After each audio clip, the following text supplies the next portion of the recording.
บาย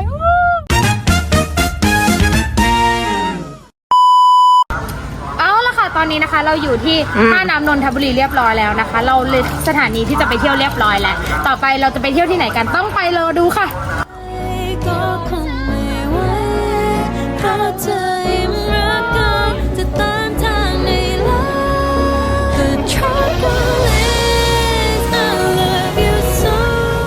จะมาสุ่มกันนะคะว่าสถานที่แรกที่เราจะไปคือที่ไหนกันอุ้ยจริงเหรอจริงความจริงไม่จริงเลยลงนี่เลย วางหลังค่ะจริงปะ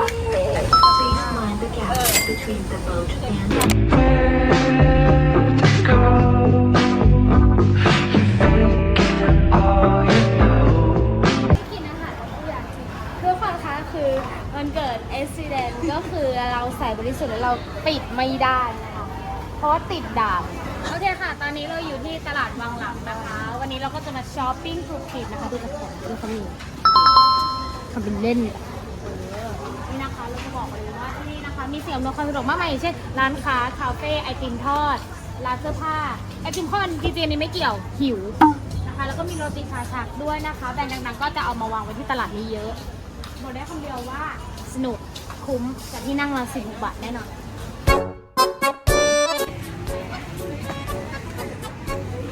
ปวดฟัน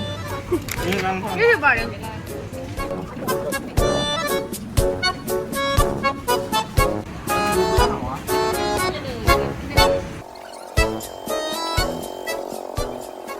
ี่นะคะเราได้เดินตลาดวังหลายเสร็จแล้วค่ะได้ขอติดมาติดมือเกี่ยวกับบ้านที่2ที่เราจะไปนะคะเดี๋ยวเราไปสุ่มกัน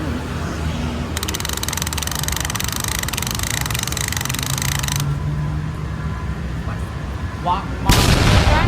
ก่อนค่ะ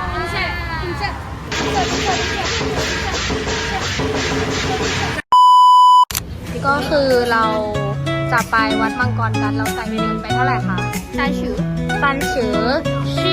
วัดมังกรเรียกนึง20 บาท相信在心中烧陶火几面香浓谈动想报仇却敢想要谈不干过情一恼多种美食在脑海河水池流星环动吃火锅要吃串串烧好火鸡面也切暖汉堡炒菜都来些韩国干过不能忘ไปวัดมังกรอันนี้วัดใจก่อน ก่อนที่ใจคุณจะสงบคุณต้องวัดใจนี่คือแบบวัดใจของคุณ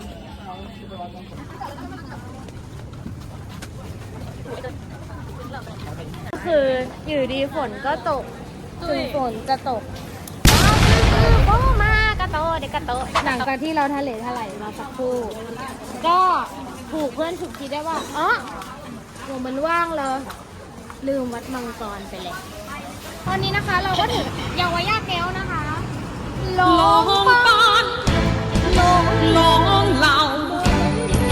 萬里滔滔江水永不休吃火锅要吃串串烧好火鸡面也切暖汉堡炒菜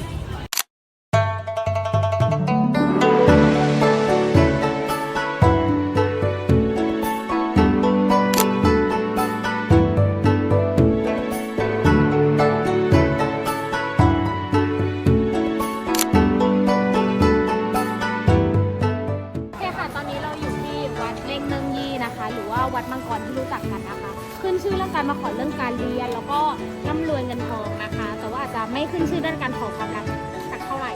แต่ว่าจะบอกว่าศักดิ์สิทธิ์มากเข้ามาข้างในคือขลังมากแล้วสูงก็คือเราจะบอกว่าต่างชาติเยอะค่ะมีคนไทยมีฝรั่งมีคนจีนแนะนำให้ทุกคนมานะคะเพราะว่าอยู่ใกล้มาจากเดือน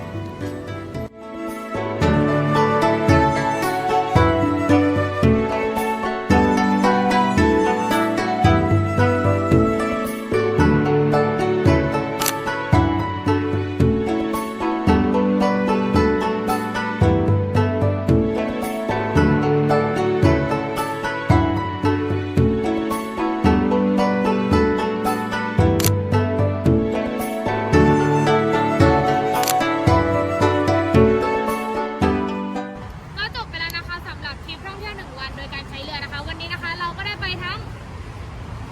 ลำวาน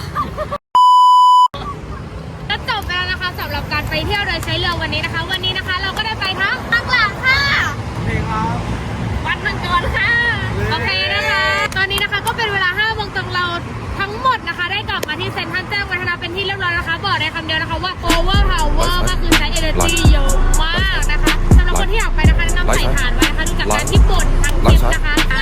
คือแนะนำให้ทุกคนครบรอบค่ะของไทยไปเยอะๆอย่าลืมนะคะถ้าไปวัดมังกรอย่าลืมร้องเพลงเหล่าเทียนเป่านะคะแล้วก็เสร็จแล้วก็ดีกว่าแล้วเราก็ขอลาไปก่อนสวัสดีค่ะ让他向往三条街， เพลงเราก็ 回馈下社会线，我的那顶皇冠后， สวัสดีค่ะ 找你做事人太多，事情两袖清风做。 เราจะมาสุ่มกันว่าที่เราจะไป